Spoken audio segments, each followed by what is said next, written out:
കൂട്ടുകാരെ, ഇന്ന് നമുക്ക് വാട്ടർ ടാങ്കിലേക്കുള്ള പൈപ്പ് എങ്ങനെയാണ് അടിച്ചുകൊണ്ട് പോകുന്നത് എന്ന് ഒന്ന് നോക്കിയാലോ. അതിനാദ്യം നമ്മൾ പൈപ്പ് വരേണ്ട ഭാഗത്തേക്കുള്ള വെർട്ടിക്കലായിട്ടുള്ള ലൈൻ സെറ്റ് ചെയ്യും. അതിനെ നൂല് പിടിച്ച് വേണേൽ അടിക്കാം, സ്പിരിറ്റ് ലെവൽ വെച്ച് വേണേൽ അടിക്കാം. ഒരുപാട് ലെങ്ത് ഉണ്ടെങ്കിൽ നൂല് തന്നെ വേണം, ഇല്ലാന്നുണ്ടെങ്കിൽ ചെറിയ സ്പിരിറ്റ് ലെവൽ വെച്ച് തന്നെ വെർട്ടിക്കലായിട്ടുള്ള ലൈൻ വലിച്ചെടുക്കാൻ പറ്റും. എന്നിട്ട് ക്ലാമ്പ് കൊടുക്കാനുള്ള ഭാഗത്ത് ഹോറിസോണ്ടലായിട്ട് വരയ്ക്കണം. സ്പിരിറ്റ് ലെവൽ വെച്ച് വരച്ചെടുത്താൽ മതി. ഓരോ 60 സെൻറ്റിമീറ്റർ വെച്ചാണ് നമ്മൾ ക്ലാമ്പ് അടിക്കുന്നത് കേട്ടോ. നമ്മുടെ മനസ്സിലൊരു പ്ലാൻ ഉണ്ടാക്കണം. പൈപ്പ് എങ്ങനെയാണ് കയറേണ്ടത്, ആദ്യം വലതു ഭാഗത്ത് ഏത് പൈപ്പ് വരണം, ഇടതു ഭാഗത്ത് ഏത് പൈപ്പ് വരണം, അതിനനുസരിച്ച് ക്ലാമ്പ് വെച്ച് മാർക്ക് ചെയ്ത് പോവുക. നമുക്കിവിടെ വലതു ഭാഗത്ത് 1.5 ഇഞ്ച് പൈപ്പ്, അതായത് ടാങ്കിൻ്റെ ഔട്ട്പുട്ട്, ഇടതു ഭാഗത്ത് 1 ഇഞ്ച് ടാങ്കിൻ്റെ ഇൻപുട്ട്, അങ്ങനെയാണ് സെറ്റ് ചെയ്തിരിക്കുന്നത് കേട്ടോ. അതിനനുസരിച്ച് ക്ലാമ്പ് മാർക്ക് ചെയ്തിരിക്കുകയാണ്. എന്നിട്ട് മാർക്ക് ചെയ്തിരിക്കുന്ന ഭാഗങ്ങൾ മുഴുവനും ഡ്രില്ല് ചെയ്തിട്ട് ഫിഷറും സ്ക്രൂ ഇട്ട് ക്ലാമ്പ് ഇട്ട് മുറുക്കി വയ്ക്കാം. അത്രയും ഭാഗം ക്ലാമ്പ് സെറ്റ് ചെയ്ത് കഴിഞ്ഞാൽ എവിടെയാണോ വാൾവ് വരേണ്ടത് ആ ഭാഗത്ത് ചെറുതായിട്ടൊന്ന് പൊട്ടിക്കുക. എന്നിട്ട് നമ്മൾ എന്താണോ മനസ്സിൽ കണ്ടത് അതിനനുസരിച്ച് ആ കലാപരിപാടികൾ ആ ഭിത്തിയിലേക്ക് ചെയ്തെടുക്കുക.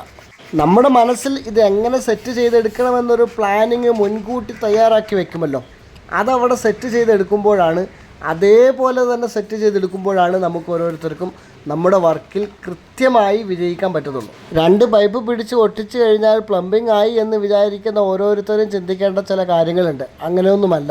ആ 2 പൈപ്പ് ഏത് രീതിയിൽ എങ്ങനെയെന്ന് ഓരോരുത്തരുടെയും മനസ്സിൽ മുൻകൂട്ടി തീരുമാനിച്ചതിന് ശേഷം ആ പദ്ധതിയാണ് അവിടെ നടപ്പിലാക്കുന്നത്. ഓരോ പ്ലംബർമാരും അത് തന്നെയാണ് ചെയ്തുകൊണ്ടിരിക്കുന്നത്. ഈ വീഡിയോ കാണുന്ന മാന്യ സുഹൃത്തുക്കൾ, നിങ്ങളുടെ പ്ലംബർമാർക്ക് ഒരല്പം സമയം സന്ദർഭം കൊടുത്തു കഴിഞ്ഞാൽ നല്ല അടിപൊളിയായിട്ട് അവർ വർക്ക് ചെയ്തു തരും.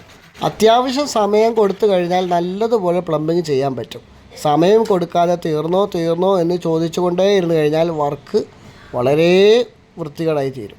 ഇവിടെ നിങ്ങൾ ഈ കാണുന്ന രീതിയിൽ പൈപ്പ് അടിക്കണമെന്നുണ്ടെങ്കിൽ ആദ്യം ലൈൻ വരയ്ക്കണം, 60 സെൻറ്റിമീറ്റർ മാർക്ക് ചെയ്യണം, ഹോറിസോണ്ടലായിട്ട് വരയ്ക്കണം, വെർട്ടിക്കലായിട്ട് വരയ്ക്കണം, ക്ലാമ്പ് വെച്ച് ഡ്രില്ലിനുള്ള മാർക്ക് ചെയ്യണം, ഫിഷർ അടിക്കണം, സ്ക്രൂ ചെയ്യണം. ഇതൊക്കെ ചെയ്യണമെങ്കിൽ അത്യാവശ്യം നല്ല സമയം വേണം. ഇത് ടാപ്പ് തുറന്നാൽ വെള്ളം വന്നാൽ മാത്രം മതി എന്ന കൺസെപ്റ്റാണ് എന്നുണ്ടെങ്കിൽ ഈ രീതിയിലൊന്നും വർക്ക് ചെയ്തെടുക്കാൻ പറ്റത്തില്ല. അതിപ്പോൾ ടാങ്കിൽ നിന്ന് ഫ്ലെക്സിബിൾ ഹോസ് ഇട്ട് താഴെ ഒരു ടാപ്പ് വെച്ച് കൊടുത്താലും വെള്ളമൊക്കെ വരും.